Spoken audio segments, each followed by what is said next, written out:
नमस्कार, सत श्री अकाल, आदाब। स्वागत है आपका मेरे YouTube चैनल पर। मैं आपका पवनीश यादव। जैसे कि इस समय 6 जून से यहाँ पर प्रोटेस्ट चल रहा है नीट एग्ज़ाम को पेपर लीक को लेकर। यहाँ पर सब लोग बैठे हैं, जैसा आप तमाम वीडियो में देख रहे होंगे, न्यूज़ चैनलों पे देख रहे होंगे कि जंतर मंतर पर दिल्ली के यहाँ से प्रोटेस्ट हो रहा है। और यहाँ जब जंतर मंतर का नाम आता है तो सिर्फ इंसान दिमाग में एक अपने आप ही एक इमेजिन तैयार हो जाती है कि भाई से जंतर मतलब प्रोटेस्ट, यानी कि जनमानस की आवाज़ जो इतनी बढ़ चुकी है कि आंदोलन करने पर लोग मजबूर हैं। तो यही एक वैसा तो यहाँ पर ये सभी लोग भूख हड़ताल पर हैं कुछ में। तो यहाँ हमारे साथ बैठे हैं, तो उस लोग हम बात करते हैं इस पेपर लीक के बारे में। क्या नाम है आपका? मेरा नाम अजीत सिंह। अजीत सिंह जी, आपसे जैसे माहौल जो प्रोटेस्ट का चल रहा है, तो आपको काफ़ी समय हो गया यहाँ पर, तो इस काफ़ी समय में आपने क्या उतार चढ़ाव देखा इस आंदोलन में? देखो, उतार चढ़ाव ये है कि जो स्टूडेंट्स हैं वो लगातार पूरे देश से मिलने आ रहे हैं, ठीक है। सभी नाराज़गी जता रहे हैं, ओके। सभी के अंदर आक्रोश है, ठीक है, और एक निराशा भी है कि आपने देखा होगा कि आज एक स्टेटमेंट आई हमारे नितिन नवीन जी की, और उन्होंने बताया कि हम जो देश की जड़ें हैं उसे खोखला कर रहे हैं। तो मैं कहना चाहता हूँ कि देश की जड़ों को अगर सबसे ज़्यादा हिलाने का किसी ने काम किया है, ठीक है, उखाड़ के फेंकने का किसी ने काम किया है, तो आज की हमारी सरकार है। मैं आपको बताना चाहता हूँ कि जो हमारी देश की जड़ें हैं वो कैसे बनती हैं। देश की जड़ें बनती हैं अच्छे डॉक्टर से, अच्छा, जिनको अधर में लटका के रखा है इस सरकार ने। हाँ। देश की जड़ें बनती हैं अच्छे वैज्ञानिकों से, ओके। देश की जड़ें बनती हैं बहुत सारे जो प्रोफेशनल्स हैं, ओके। ये कहाँ क्रिएट होते हैं? ये क्लासरूम में, ठीक। एक अच्छी शिक्षा के द्वारा ये क्रिएट होते हैं। और आज देखिए शिक्षा का क्या हाल है, स्कूल लगातार बंद हो रहे हैं, 1 लाख के आसपास स्कूल बंद हो रहे हैं। इस पे आप सवाल पूछ लेंगे तो खोखली जड़ें हैं। अगर सवाल पूछने से देश की जड़ें खोखली हो रही हैं, ठीक है, तो नितिन नवीन जी आप ही बता दीजिए कि जड़ें मजबूत कैसे होंगी? पेपर लीक से मजबूत होंगी जड़ें? तो कहा था उन्होंने यही है ना कि भाई जो कॉर्पोरेट जैसी पार्टियां देश को तोड़ने में, बर्बाद करने में लगी होती हैं। तो आप उनसे सवाल करिए, तो भाई जोड़ने की क्या बातें होंगी? जो आप लोग कर रहे हैं उससे देश जुड़ रहा है? पहली बात, देश की सरकार जब अपने उत्तरदायित्व को नहीं संभाल पाती है, नहीं अदा कर पाती है, तो उन लोगों के ऊपर जो देश की रक्षा कर रहे हैं, ये क्या है? आज हमारे पास अच्छी शिक्षा प्रणाली होगी, अच्छा परीक्षा तंत्र होगा, तो उससे क्या होगा? हमें ऐसे डॉक्टर्स मिलेंगे, ठीक है, जो कि कुशल हैं। और ऐसे कुशल डॉक्टर्स के लिए जरूरी है कि सरकार एक ऐसा शैक्षिक तंत्र बनाए जिसमें पूरी पारदर्शिता हो। तो हम समझ सकते हैं। आपको क्या लगता है? पहले तो अपना नाम बताइए, क्या नाम है आपका? मेरा नाम आलिया सैफी। आलिया सैफी। तो आलिया जी, जैसे ये जो पेपर की जो बात है, पेपर लीक की, देखिए इसमें कोई बॉयज का इम्प्रूव नहीं होता, नहीं, इसमें गर्ल्स भी देती हैं, बॉयज़ भी देती हैं। तो एज अ गर्ल जब पढ़ाई आज दौर को जैसे ज़माना बदल रहा है, लड़कियों को पढ़ने की तो आज़ादी मिल रही है, पढ़ रही हैं, आगे बढ़ रही हैं, तो आज़ादी में जब बढ़ते हुए भी जब ऐसी चीज़ उनको देखने को मिलती है, पेपर लीक हो जाते हैं, तो वो क्या भाव प्रकट होता है एक एज अ गर्ल में? वो क्या मतलब सोचती हैं, वो मैं जानना चाहता हूँ आपसे।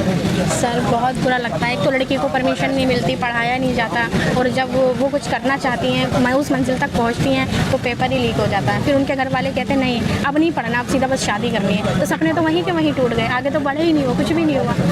मतलब मेहनत करी, साल भर करा, इंतजार करा, भी दे दिया कि चलो पढ़ लो, और फिर जब ऐसा हो जाए तो ये मेन बात है कि एक लास्ट स्टेज या तो ये रहता है, या फिर अगर ज़्यादा समझदार हैं पेरेंट्स तो वो एक मौका दे देते हैं, और मौका देते हैं, चलो ठीक है आप पढ़ो। तो कोई मौका नहीं देता सर, लड़कियों को कोई मौका नहीं देता। शादी के बाद भी नहीं मिलता, कुछ नहीं मिलता। जमाना बदल रहा है, कुछ नहीं होता, जमाना आज भी वही है। हम लड़कियों को नहीं लगता जमाना बदला, हमारे लिए कुछ नहीं बदला, सब वहीं का वहीं है। अच्छा, इसमें ज़माना बदल रहा है, इससे मैं ऑफ कैमरा क्वेश्चन पूछूँ, ऑन कैमरा नहीं, क्योंकि जिस तरीके से माहौल ये चल रहा है, तो ऐसे प्रोटेस्ट को लेकर एक सवाल आपसे हो रहा है। एज अ गर्ल, बॉय तो विरोध कर ही रहे हैं, गर्ल्स भी कर ही रहे हैं, लेकिन गर्ल्स क्या उनके अंदर उस व्यक्ति के प्रति क्या भावना है? धर्मेंद्र प्रधान इस्तीफा मिलेगा उनका? नहीं मिलेगा? नहीं, इस्तीफा तो धर्मेंद्र प्रधान को देना ही पड़ेगा। इतने सारे लोग भूख हड़ताल में बैठे हैं, वो इतने जिद्दी हैं कि वो मर जाएंगे पर इस्तीफा लेके ही रहेंगे। और प्लीज़ धर्मेंद्र प्रधान से हाथ जोड़े विनती करते हुए इस्तीफा दे दीजिए, और हम लोग लेकर ही रहेंगे, हम यहाँ से नहीं जाएंगे। तो अगर इस्तीफा अगर उन्होंने दे दिया, अगर कोई दूसरा उस चीज़ पर आकर बैठता है, तो पेपर तो फिर भी लीक होने की संभावना है। तो आप पढ़ रहे हैं, आप उस चीज़ की तैयारी कर रहे हैं, तो आप एक अनुमान आपने लगाया भी होगा, क्योंकि पेपर ही पहली बार लीक नहीं हुआ है, पेपर लीक होते हुए आए हैं। तो ये सवाल आपसे ही है वाला भी, पेपर लीक होते हुए आए हैं, लेकिन इसको हम कैसे बदल सकते हैं? कैसे बदलना मतलब कैसे ख़त्म कर सकते हैं कि ख़त्म हो जाए, पेपर लीक ही ना हो? सिस्टम को ही चेंज करना पड़ेगा, पूरा सिस्टम को चेंज पूरे करना सिस्टम को पड़ेगा। चेंज करना ही पड़ेगा, जड़ से उखाड़ फेंकना ही पड़ेगा, तभी सब कुछ ठीक हो सकता है। आप क्या कहते हैं इस पर? मैं आपको ये बता देना चाहता हूँ कि हमारी जो मशीनरी है ना, वो उतनी कमज़ोर है नहीं जितनी बना दी गई है। अच्छा। सबसे पहले तो आप समझिए कि ये जो उत्तरदायित्व है, ये जो अकाउंटेबिलिटी है, इसको हम सुनिश्चित करेंगे, ठीक है। हमारे पास पूरा मशीनरी तंत्र है, हमारे पास ब्यूरोक्रेट्स हैं और हमारे पास ऐसे अधिकारीगण हैं, ठीक है, जिनका अपना एक स्पेशलाइजेशन है। क्या हम उनको उनकी जिम्मेदारियों को निर्धारित नहीं कर सकते? जब वो अपनी जिम्मेदारियों को ना निभाएं तो आप उनको बाध्य करें कि वो, उन्हें किसी को भी अपने पद पर रहने का अधिकार नहीं है। आपने देखा होगा कि यही नेतागण, अगर एक हमारा कांस्टेबल भाई ये गलती कर देता है तो आपको पता भी नहीं लगेगा कि उसका कब सस्पेंशन हो जाएगा, कब उसका निलंबन हो जाएगा, उसको ऐसी जगह फेंका जाएगा उठाकर, ठीक है, ट्रांसफर के फॉर्म में, कि आप सोच भी नहीं सकते। और यहाँ पर मतलब we have lost more than 20 students, okay, right? It means this one government has damaged the life of 20 families. You know, they never think about their parents, right? I think there should be some accountability which must be ensured by the government, right? And right now government is, you know, not paying any attention on it.